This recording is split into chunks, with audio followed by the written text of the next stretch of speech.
Hello friends, welcome to this video. और ये video है हमारा ईएसआई और एफएम का अभी जो आरबीआई 2021 ग्रेड बी का जो एग्ज़ाम हुआ है उसके जो डिस्क्रिप्टिव क्वेश्चंस थे एग्ज़ाम में आए हुए उसका हम एक्चुअली एनालिसिस करेंगे।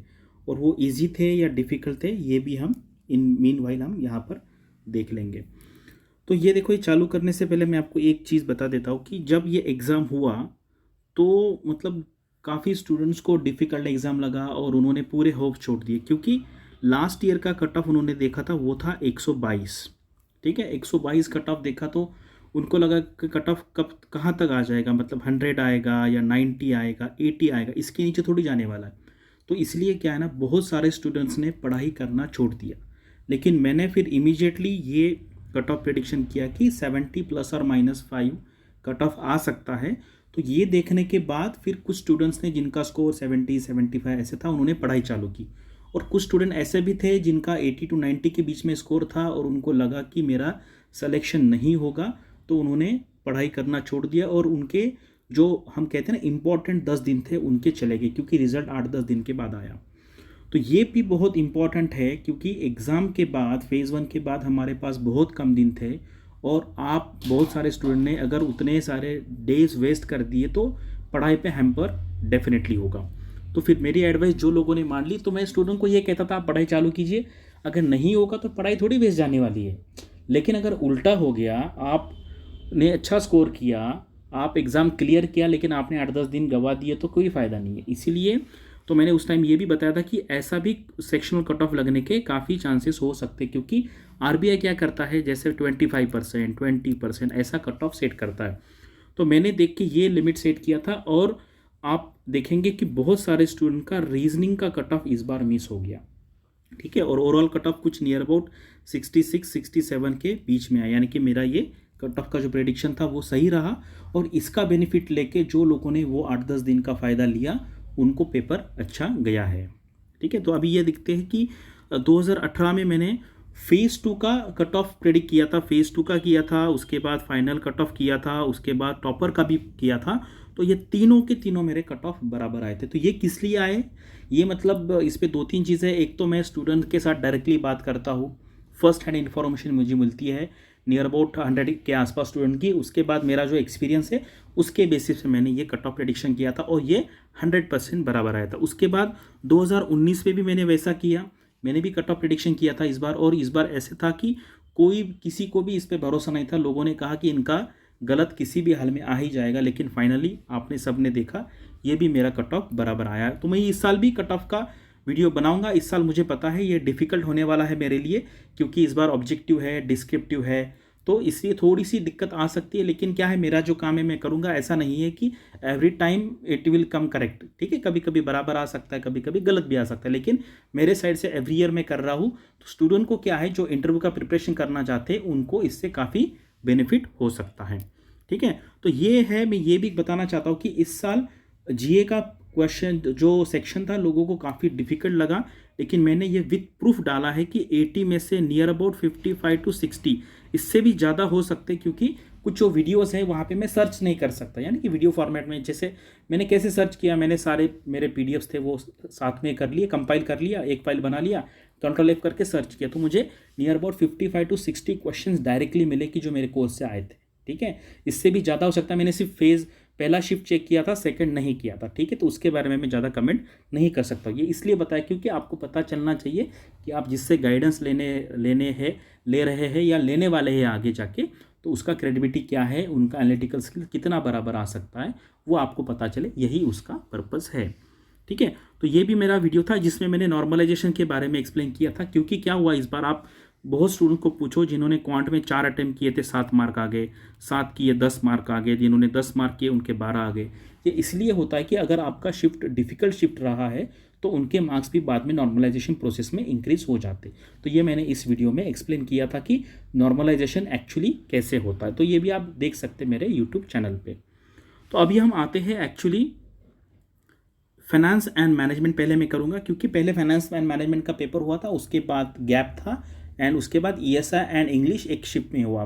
मॉर्निंग शिफ्ट में फाइनेंस का पेपर हुआ एंड आफ्टरनून शिफ्ट में ईएसआई एंड इंग्लिश साथ में हुआ। तो इसमें हम फाइनेंस एंड मैनेजमेंट के और ईएसआई के जो डिस्क्रिप्टिव के क्वेश्चंस एग्जाम में आए थे वो हम डिस्कस करेंगे, और मैं आपको ये भी विद प्रूफ दिखा दूंगा कि ये सारे के सारे क्वेश्चन, मैं ऐसे नहीं कह रहा हूँ कि 2-4, सारे के सारे क्वेश्चन मेरे कोर्स से आए थे विद प्रूफ, विद स्क्रीनशॉट मैं आपको यहाँ पे बता दूंगा। और ये करने से पहले मैं एक गुड अनाउंसमेंट करने वाला हूँ। कुछ लोगों को पता भी चल गया होगा क्योंकि पहले मैंने वो दूसरे प्लेटफॉर्म पे भी एक वीडियो किया है। तो आपको पता है कि आरबीआई से जो लोग आए हैं, जैसे मान लो जिन्होंने पहले आरबीआई में काम किया था, बाद में वो ये कोचिंग के फील्ड में जिन्होंने एंटर किया, ऐसे मार्केट में 2 लोग थे। एक था मैं, जो आरबीआई में ग्रेड बी ऑफिसर यानी कि मैनेजर लेवल पे था। 3 साल के बाद मैंने रिज़ाइन करके, ये मेरा पैशन है टीचिंग, इसलिए फिर मैंने ये मेरा टारगेट आरबीआई चालू किया था। उसके बाद फिर हमारे सीनियर थे CP Joshi, doctor CP Joshi यानी कि चंद्र प्रकाश जोशी नाम है उनका, वो वहाँ पर एजीएम थे आरबीआई में। और उन्होंने फिर मैंने छोड़ने के बाद आई थिंक 1-2 साल बाद उन्होंने आरबीआई का जॉब छोड़ा है। एंड उन्होंने आई एग्ज़ाम भी, आप सब उनका नाम जानते हैं, उनका प्लेटफॉर्म भी काफ़ी अच्छा है।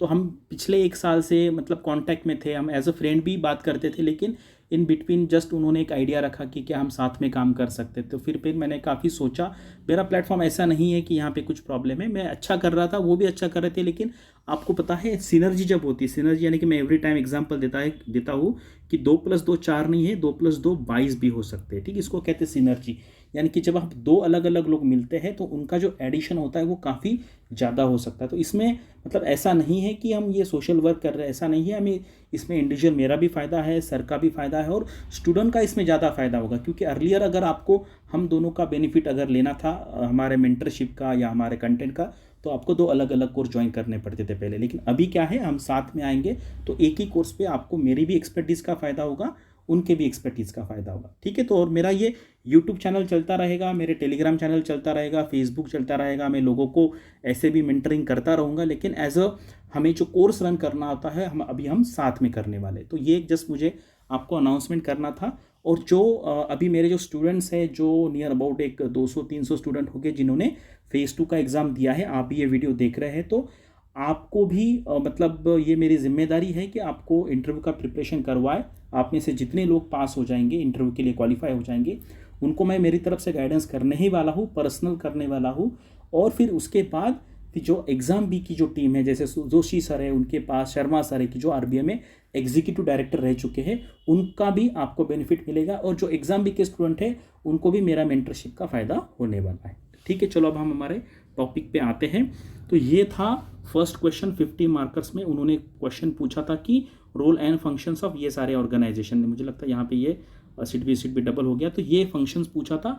और मुझे ये आपको बताने में मतलब काफ़ी खुशी हो रही कि इसी टाइप में, इसी लाइन पे मैंने ये पेपर डिज़ाइन किया था कि write a short note on any 3 SIDBI, NABARD और एग्जिम, ये इसी तरीके से आया था। और मैंने जो एनएचबी वाला है जो क्वेश्चन नहीं लिया था मैंने, लेकिन मेरे जो ईएसआई और एफएम के जो वीडियोस थे, जब मैंने 75 डेज प्लान में डाले थे, उसमें मैंने काफ़ी डिटेल में एनएचपी का सिलेबस और उसकी इन्फॉर्मेशन कवर की थी। काफ़ी मतलब रिसर्च करके उनका जो एनुअल रिपोर्ट होता है वहाँ से काफ़ी मैंने इन्फॉर्मेशन लिया। और मुझे स्टूडेंट का फीडबैक भी मिला है।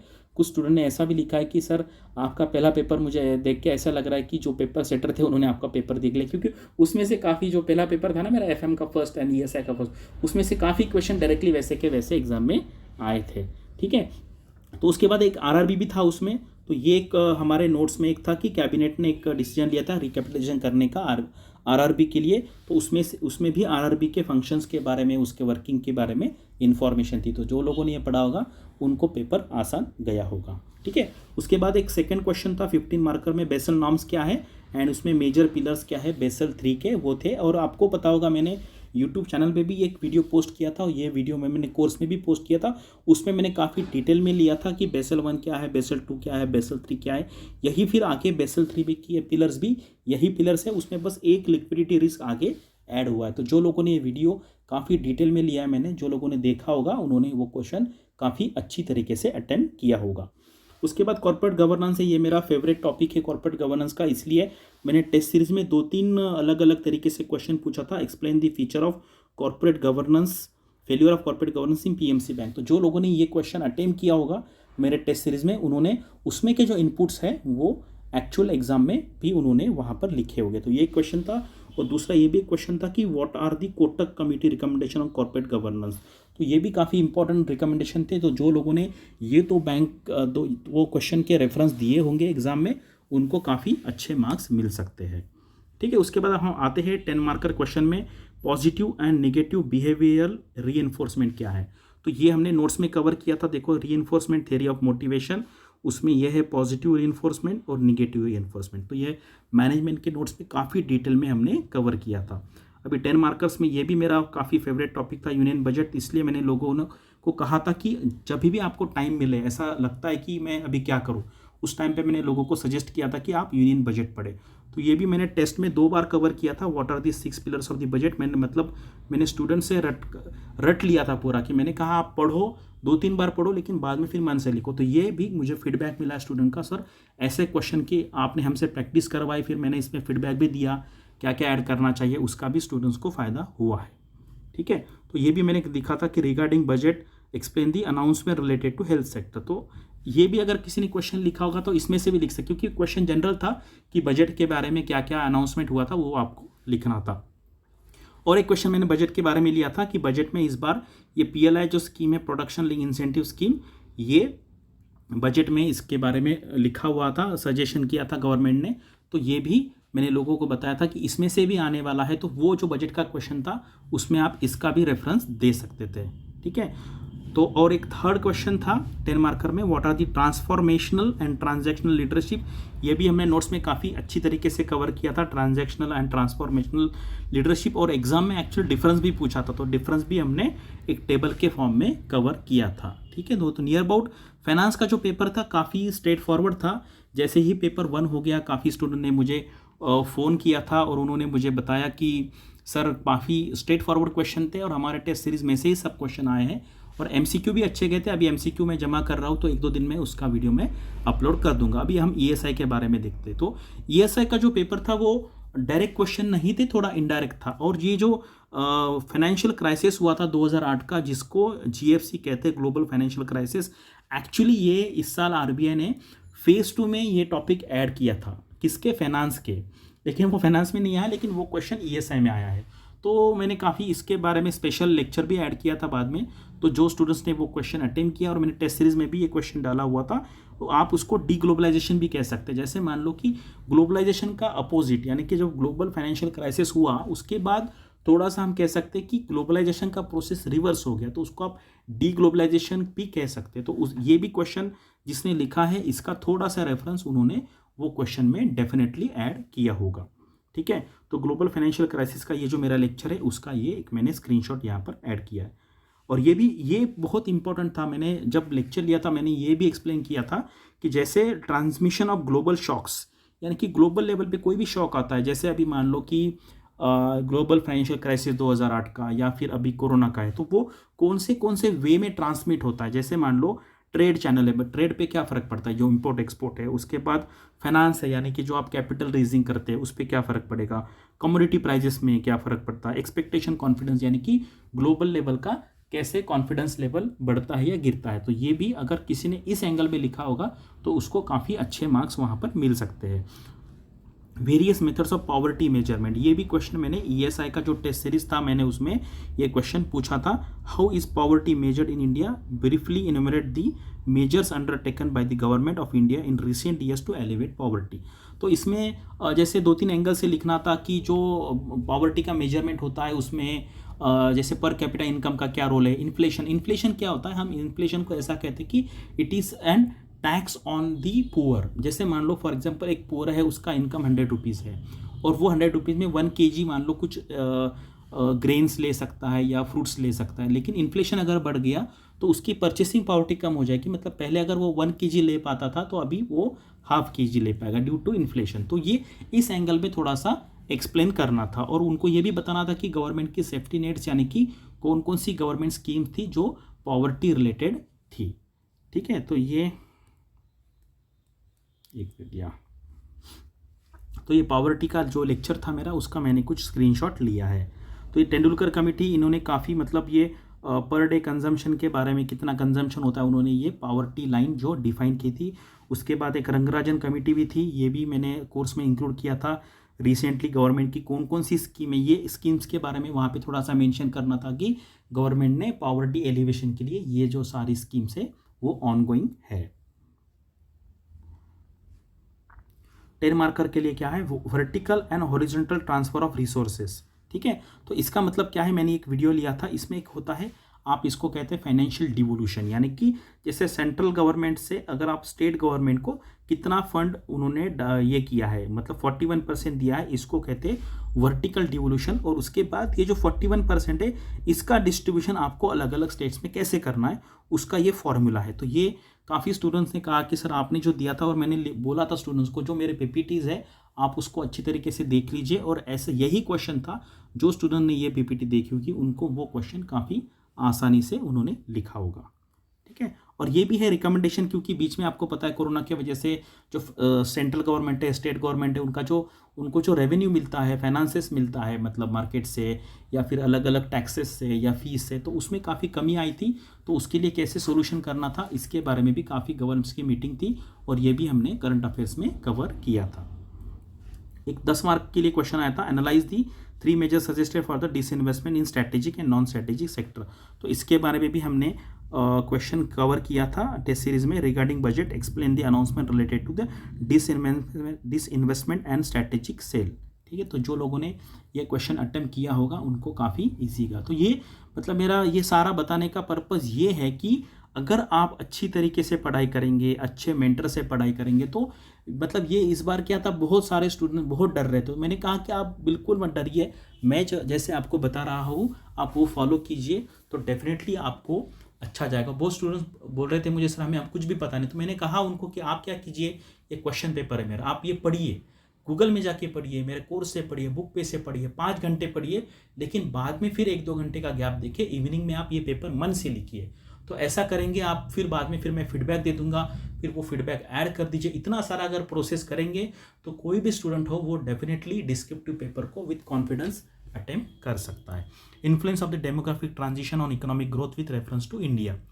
तो इसमें क्या है, पहले आपको डेमोग्राफिक ट्रांजिशन क्या होता है ये पता होना चाहिए। तो ये मैंने एक ऑब्जेक्टिव क्वेश्चन हमने कोर्स में लिया था। इस डेमोग्राफिक ट्रांजिशन मतलब क्या होता है, कोई भी कंट्री है उसमें जैसे इनिशियली क्या होता है कि जो बर्थ रेट है, डेथ रेट है ज़्यादा होता है, फिर बाद में उसमें चेंजेस होते हैं, जैसे हेल्थ फैसिलिटी बढ़ गई, इकोनॉमिक इनकम बढ़ गया, उसके बाद दोनों कम होते हैं। तो ये फेज़ में क्या होता है कि एक डेमोग्राफिक डिविडेंड की स्टेज आती है। इसका मतलब क्या है कि बाद में आप, ये भी क्वेश्चन मैंने टेस्ट सीरीज में लिया था, इसका मतलब होता है कि अगर आपके पास काफ़ी यंग पॉपुलेशन है तो आप वो यंग पॉपुलेशन का यूज जो है हमारा इकोनॉमिक डेवलपमेंट के लिए आप कर सकते हैं। तो ये डायरेक्टली इनडायरेक्टली टेस्ट सीरीज से स्टूडेंट्स को काफ़ी ज़्यादा फायदा हुआ है।